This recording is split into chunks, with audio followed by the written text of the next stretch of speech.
Hello, I'm Miss Carla. Welcome to my Read Aloud. I am reading from home again today because I'm on vacation this week, but I didn't want to stop reading just because I'm on vacation, because to me, reading is something you do for fun too, not just for work. So I thought I'd keep on going. And I got some nice sunshine coming in through the window here.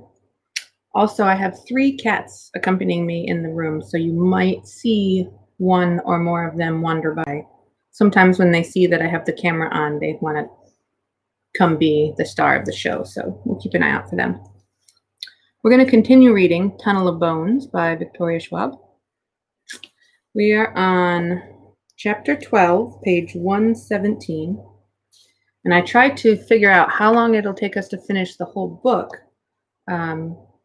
And I thought, well, we've read for 5 sessions so far, and we've read 116 pages.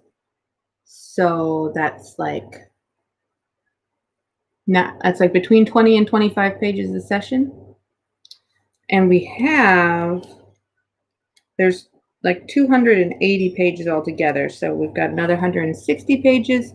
So it's still going to be like 6 days at least, I would say, to get through the rest. So we'll see how it goes. We're not in a rush, or we're not racing against anyone. But I just sometimes when I'm reading or doing any kind of long project, I like to think about how long it's going to take as I progress through it and keep track of my speed. So that's just one of my little nerd attributes that I have. All right, chapter 12. Look out, I scream, already running. Cass, wait, calls Jacob as I leap over a seat and into the aisle. Mom and Dad turn toward me and then look up, their eyes wide as the wooden frame tips forward. Shouts go up across the stage, and I crash into my parents, hoping to force them out of the way, but at the last second, the massive set piece shudders to a halt. It stops a few feet above our heads, half a dozen ropes and cables pulled tight. Désolé, calls the stagehand. Pauline shakes her head and answers in a flurry of French, sounding furious. The tirade goes on for several long seconds before she shakes her head and turns back toward us. Theater. Mom laughs, a breathy, relieved sound, and Dad pats my shoulder. I must be looking as shaken up as I feel, because he soothes me, saying, It's okay, Cass. We're all okay. Hi, Abigail. And thank you. That's why they have more than one rope, adds Mom. But my heart is still pounding in my chest as I follow my parents outside onto the street. They could have been hurt. They could have been killed. I swallow. One thing is for sure. The poltergeist is after me, not my parents. If we split up, then at least they'll be out of harm's way. And we'll be right in it, says Jacob. Besides, he adds, waving a hand at my parents, how exactly are we supposed to get away from the inspectors here? Good question. My mind races as I try to think. Then we round a corner, and I slow down at the sight of a movie theater. I have an idea. Most of the movies are in French, of course. The only ones showing in English are a horror film. No, thank you. Oliver, get down.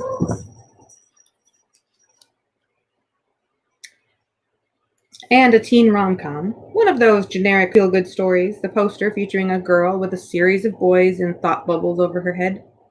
And there's a showing in 10 minutes. I stop, admiring the poster. I've been wanting to see this, I say softly, as if to myself. Mom wraps an arm around my shoulder. Since when do you like rom-coms? I shrug. I don't know. Laura told me about it. She didn't, of course, but as far as lies go, it's pretty innocent. It seems fun. Maybe I'm just feeling a little ghosted out. This is my summer vacation after all, and Paris is amazing, but I'd really love to do something normal. I point to the start time. There's even a showing now. I look up at her. Can I go? You can pick me up later. Mom sulks. But we're going to the Rue de Chantre. You wouldn't want to miss that. I bite my lip and let my shoulders fall. I guess not. Jacob claps his hands at my Oscar-worthy performance. Mom and Dad exchange a glance, and then a few quiet words before Mom nods and says, "Okay." I throw my arms around her shoulders. "Thank you." Dad slides a few bills through the ticket window, and he even gives me some cash for a soda and popcorn. "We'll be back," he says, "before the movie ends." He points to the sidewalk. "Right here." I wave goodbye and head inside, buying a snack at the counter, letting the usher tear my ticket. He points to the first theater on the left, and Jacob and I make our way into the darkened theater. "A movie," Jacob says, sinking into the leather seat. "This is a nice change of pace." I sip my soda and check my phone, waiting for 1 minute to pass, then 2. I set a timer on my phone for 2 hours. Jacob watches me. "We're not staying for the movie, are we?" I get up, leaving the bucket of popcorn at my feet. "Nope." Jacob sighs. "Just once," he says. "I wish we'd do the normal thing." I push open the door marked exit, and we slip down the hall and out onto the Paris street. Where's the fun in that? Paris is a big city, and as we stand on the street, blocks stretching in every direction, 2 hours suddenly doesn't seem like very much time. "Time to do what?" asked Jacob, for once unable to make sense of my jumbled thoughts. I don't blame him. My head is spinning with everything I know and everything I don't. I have to remind the poltergeist who he was. In order to do that, I have to figure out who he was. In order to do that, I have to find out more about him.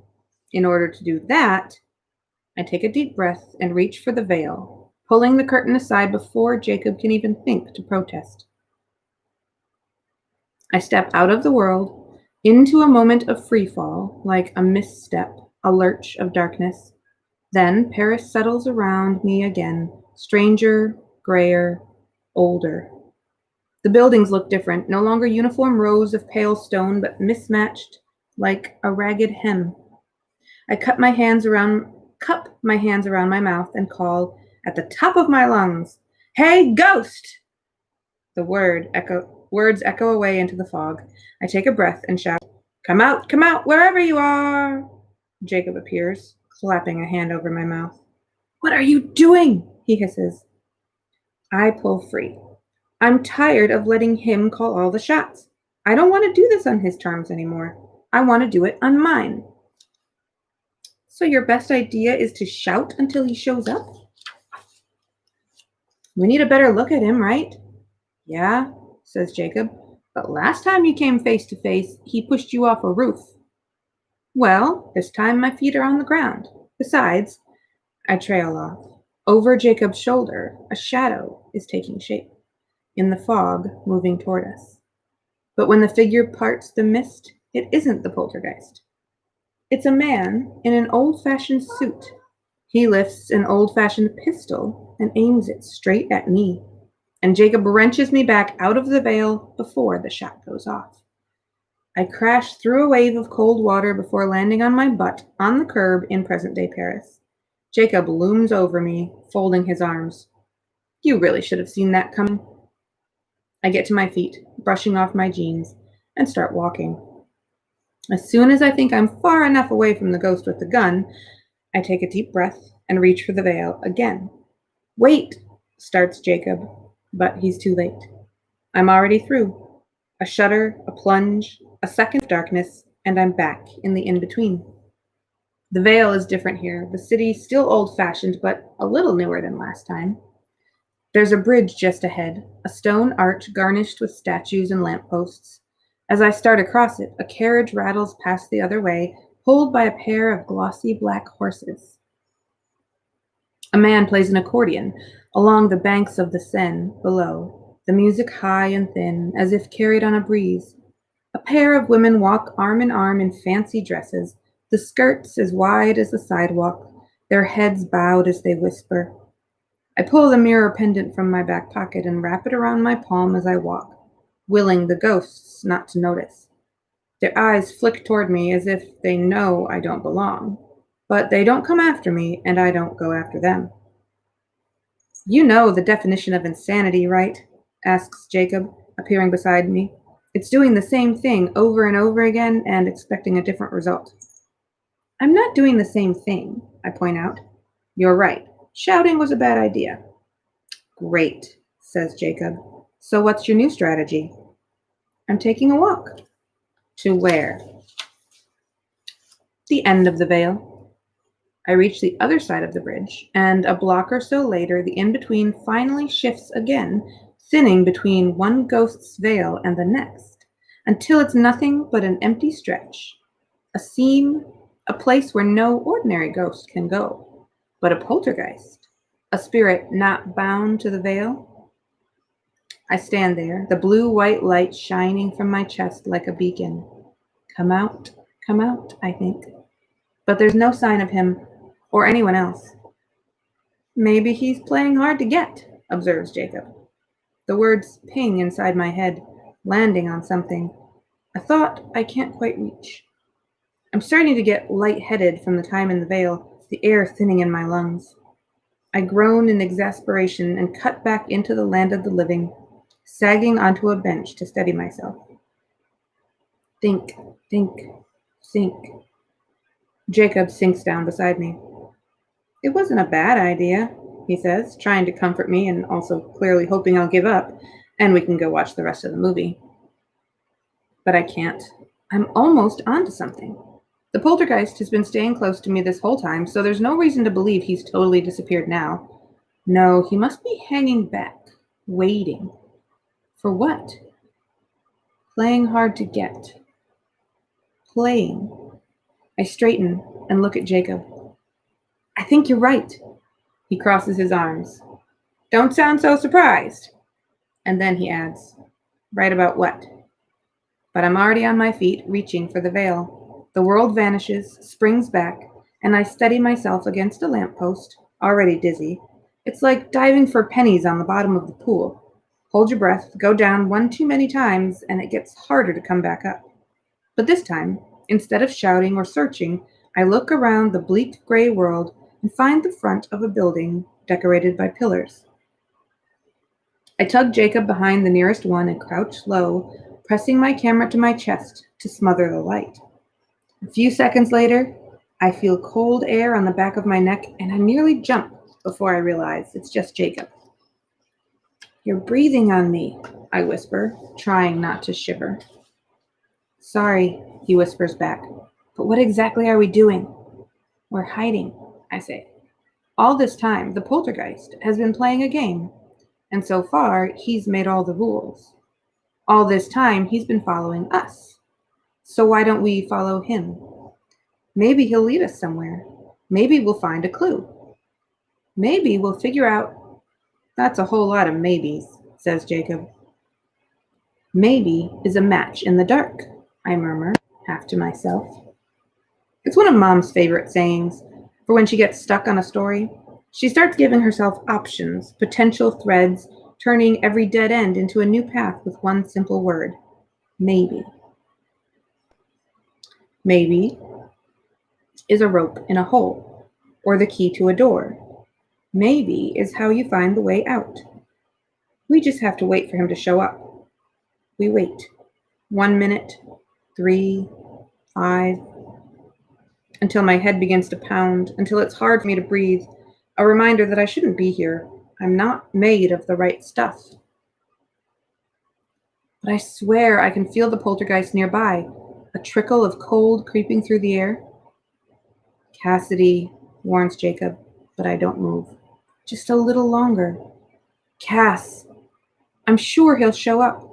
My vision blurs a little, and when I try to swallow, I taste the river in my throat. Panic ripples through me as I try to breathe, try to stand, but the veil sways and darkness sweeps across my eyes, followed by nothing.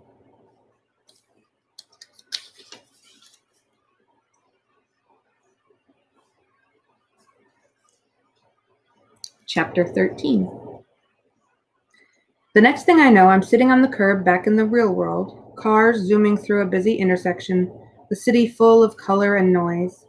My head thuds dully, and I press my palms into my eyes and then look up, a translucent Jacob looming over me.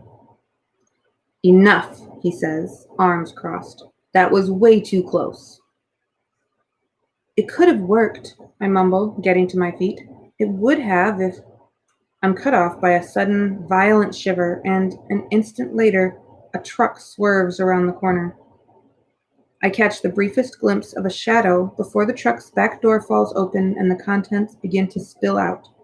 Boxes and crates smash into the street, followed by a massive golden frame that hurtles straight toward me. The crack of wood, the glint of glass.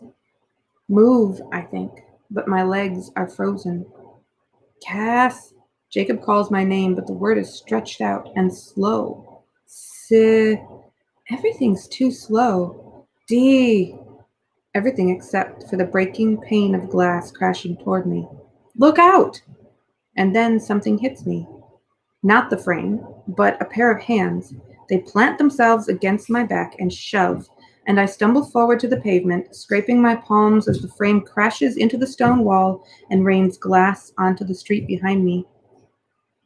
I twist around and see Jacob standing there, amid the shattered glass. And before I can wonder how he was able to do that, I look down at his feet and realize it's not ordinary glass at all. It's a mirror. 1,000 fragments littering the pavement at his feet. "Don't look!" I call, but it's too late. Jacob looks down. His blue eyes widen. His whole body ripples, thins, the way it did the last time he saw himself trapped in a reflection. A ghostly pallor begins to bleed across his front, hair darkening with water. But then, somehow, Jacob tears free.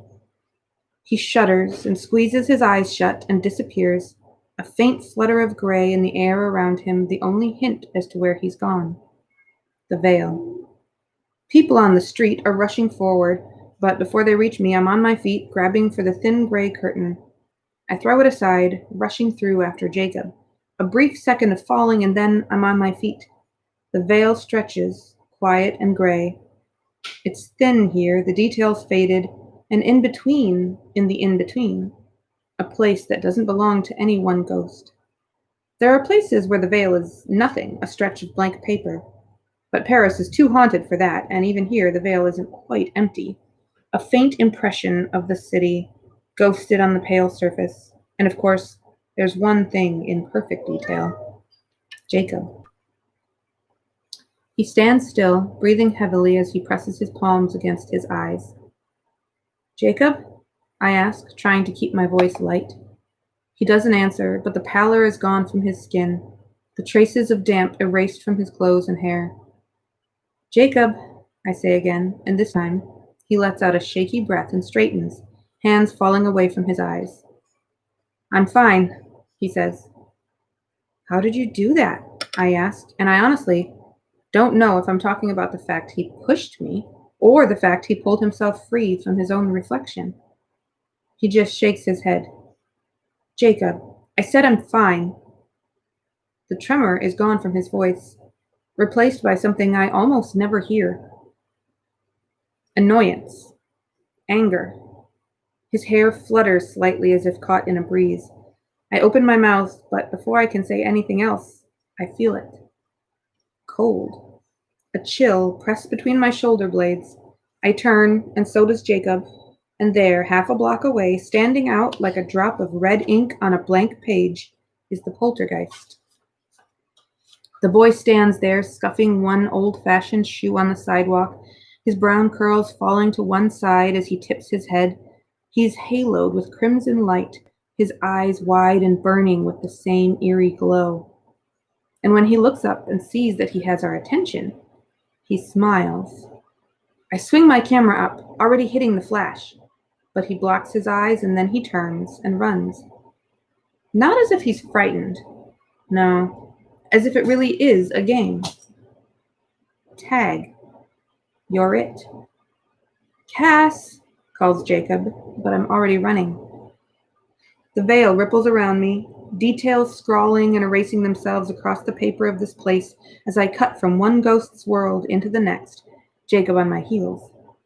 The poltergeist is fast, too fast. He moves less like a running kid and more like a series of photos, skipping forward in time. And then, just when I think he's going to get away, the veil flickers around us, reforms, and suddenly I know where we are. I've been here before. The entrance to the catacombs. It looks different here in the veil, older. There's no fresh green paint, no wooden door, only an iron gate. The boy, small as he is, slips through a gap between the bar and the frame, casts a final red-eyed glance back at me, and then vanishes into the dark. I slam into the gate seconds later, but it's locked. I pull on the bars. They rattle, but don't budge. There's no way I can fit through the gap. We have to go after him, I say, breathless. No, says Jacob at my side. That's exactly what we don't have to do. I push off the gate. You're a ghost, I say to Jacob, waving my hand at the barricade. Can't you just... Just what? Challenges Jacob. We're in the veil. I'm as close to flesh and bone as I get, and we still don't know who that poltergeist is. He tried to kill me, which, as far as I can see it, is all the more reason not to go after him until we know enough to beat him. Laura explicitly told us not to engage the creepy dead child. I glance back. Since when do you agree with Laura? He holds up his hands. I know, I'm just as surprised as you are, and you can never ever tell her I said so. He gestures at the entrance to the catacombs. But hey, now we know something. I turn back to the gate. Jacob's right. The poltergeist isn't bound to a veil, isn't tied to any one moment or memory, but that doesn't mean he doesn't have one. He could have gone anywhere, but he came here. Why?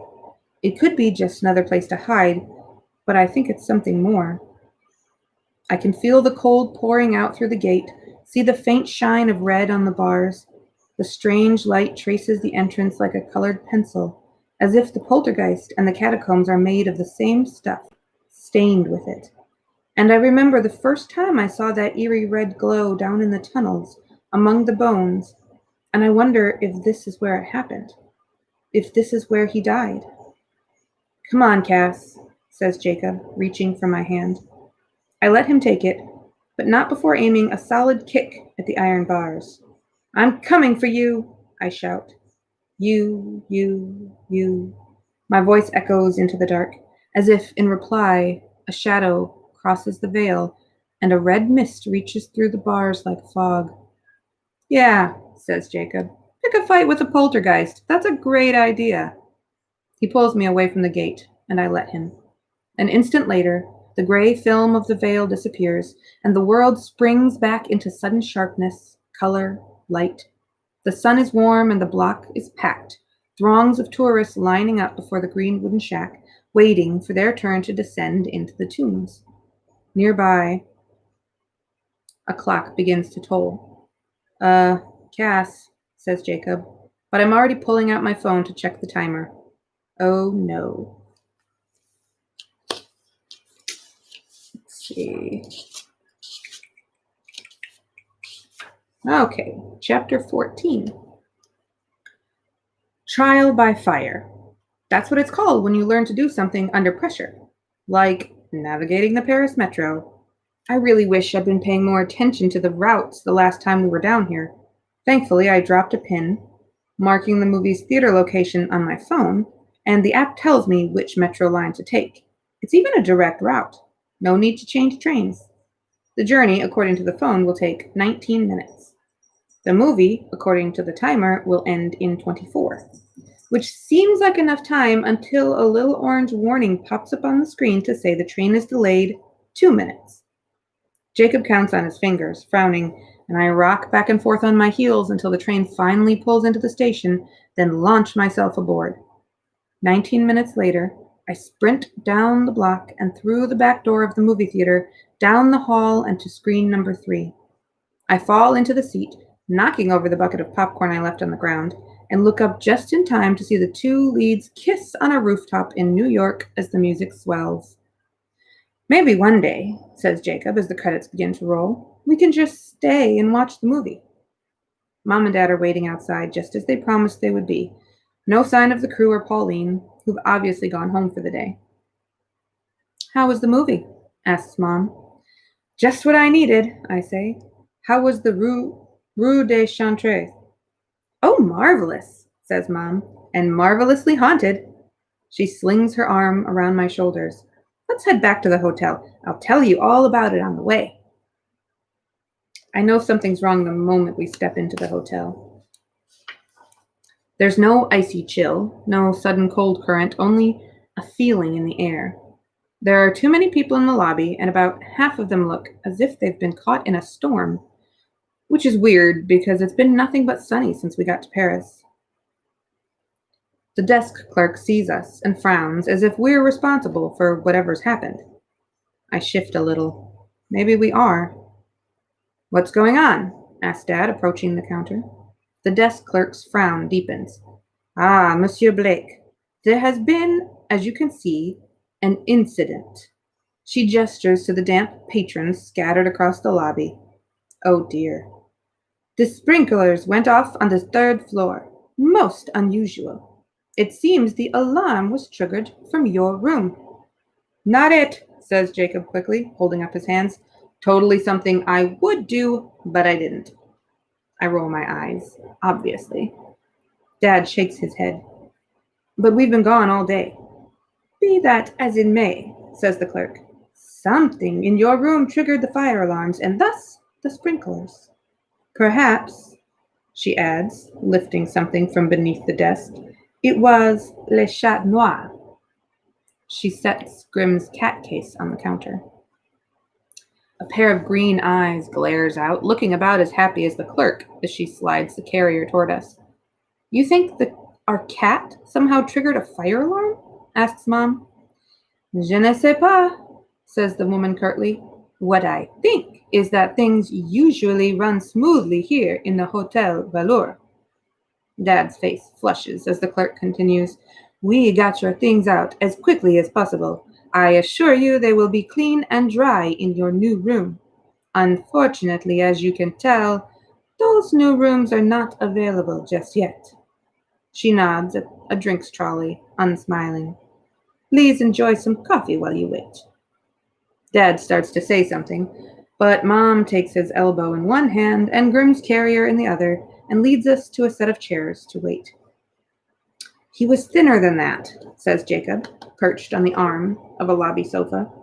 I'm sitting cross-legged on the marble floor with a piece of scrap paper and one of Mom's chewed-up pencils. I've already made a list of things we know about the poltergeist, adding catacombs beneath the words short and young, and, on Jacob's insistence, creepy. Now I'm trying to put together a sketch while Jacob leans over my shoulder, offering suggestions, some helpful and most maddening. Dad's reading a book while Mom wraps her nails absently on the show binder with a soft da-da-dum as we wait. The other guests appear by ones and twos as they're led to their new rooms, but we appear to be last on the list. The other guests disappear by ones and twos. I force myself to focus on the drawing. No, his head was more like...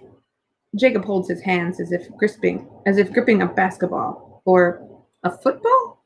A lopsided football? "Not helpful," I mutter, erasing my first attempt, focusing instead on the boy's clothes. I wish I could thrust the pencil into Jacob's hand. Unfortunately, only one of us is real enough to hold it, so I'm left wearing eraser marks into the thin paper. Wouldn't it be great if you had something that could capture people's images? What's that called again? Jacob is saying. "Oh yeah, a camera." I roll my eyes. My camera picks up pieces of the veil, but last time I checked, it didn't do a great job of accurately rendering ghosts. And even if it did, I don't exactly have a dark room or the time to develop a roll of film just so I can maybe get a photo of the creepy dead kid so I can go around asking people if they know who he was before he started haunting me. Jacob folds his arms. "Well, when you put it that way, he's been in a mood ever since the mirror incident." "Have not," he mutters. I bite my tongue, suppressing the urge to ask Jacob again about his past, his memory. But I know he hears me thinking because he scowls and looks pointedly away. I keep working on the sketch until I have a decent rendition of the poltergeist. A boy in tall black socks, shorts that come down to his knees, and a top that might be a shirt and might be a jacket, a wide collar clasped in front like a kerchief. Brown curls cover the top of his round face, but something's missing. I dig a red pen out of my bag and draw little circles around his eyes. There. I snap a photo with my phone and send the drawing to Laura. She texts back almost immediately. Laura. Did you take an art class in your American school? Me. No? Laura. I can tell. Jacob snorts. I resist the urge to text back a snarky reply, but only because I see she's still typing. Laura. These clothes look like they belong to the early 20th century. Did you find out his name? Me. Not yet. Da-da-dum. I look at Mom again, the show binder under her hand, and sit up. Can I see that? I ask, reaching for the binder as Mom nods. I tug it into my lap and begin turning back through the location pages, flicking past the Eiffel Tower, the Jardin du Luxembourg, and then I find it, the catacombs. I skim the information sheet, which is mostly about the history of the tomb's construction, the different graveyards it drew from. What you looking for? Asked Dad, leaning in as if he can smell research. Always the teacher, his eyes brighten at my obvious quest for information. My mouth is already open, the word nothing bubbling up in there, in that automatic way, when I stop myself. Dad is Dad, but he's also a historian. He's the perfect person to ask. When we were down in the catacombs, I say, you mentioned that there were people who'd gotten lost down there? He nods gravely. Yes, it's really no place to go wandering. Not that danger has ever stopped fools. There's an entire history of people who simply thought, nothing bad will happen to me. Sure, I say quickly. But do you have any of their names? It's a long shot, I know, more hope than certainty, but the way the red light stained that place, the way it exhaled the same strange cold, all of it felt like an extension of the boy, like it belonged to him, or he belonged to it. I hold my breath as I wait for Dad to answer. Not in there, he says, and my heart sinks a little before he adds, but I'm sure I wrote it down. I wrote them down. He produces a battered leather notebook, and the kind he always keeps in his back pocket. I've never been so glad my dad is such a nerd. Your mom and I come across a lot of stories, he says, turning through the pages. We don't use them all in the show. Ah, here we are. There were a pair of teenage backpackers, Valerie and Michael Gillett. He licks his thumb and turns the page. An old American man, George Klein, a young boy named Thomas. How young? I cut in, heart slamming in my chest. His lips move as he does a bit of math, then says, he would have been 7. That's it. That's him. I know it, straight down to my bones. What did you say his name was? I asked Dad. Tomas, answers Dad, pronouncing it like Tomas. Tomas Alain Laurent. I turn the name over on my tongue. What happened to him? I asked. That I don't know much about. He disappeared in 1912, snuck down into the tombs with his brother and never came out. He raises a brow. Why the sudden curiosity? I hesitate. I don't know. Ever since we went to the catacombs, I just can't stop thinking about the people who weren't supposed to be buried down there. You sound like your father, says Mom, always searching for answers. Dad beams, clearly proud to have raised a researcher. Even if the answers I'm looking for are decidedly paranormal, I've got plenty of my mother in me, too. Monsieur Blake, calls the clerk at the front desk. Your new room is ready. All right, that's the end of the chapter, so I think that's an excellent stopping place. We're on page 146, chapter 15, which puts us just about exactly halfway. We read a lot already. Seems like it goes a little slower, only reading 2 days a week, but it's also kind of fun, I think, to draw it out. And it's kind of like waiting each week to watch a new episode of a show.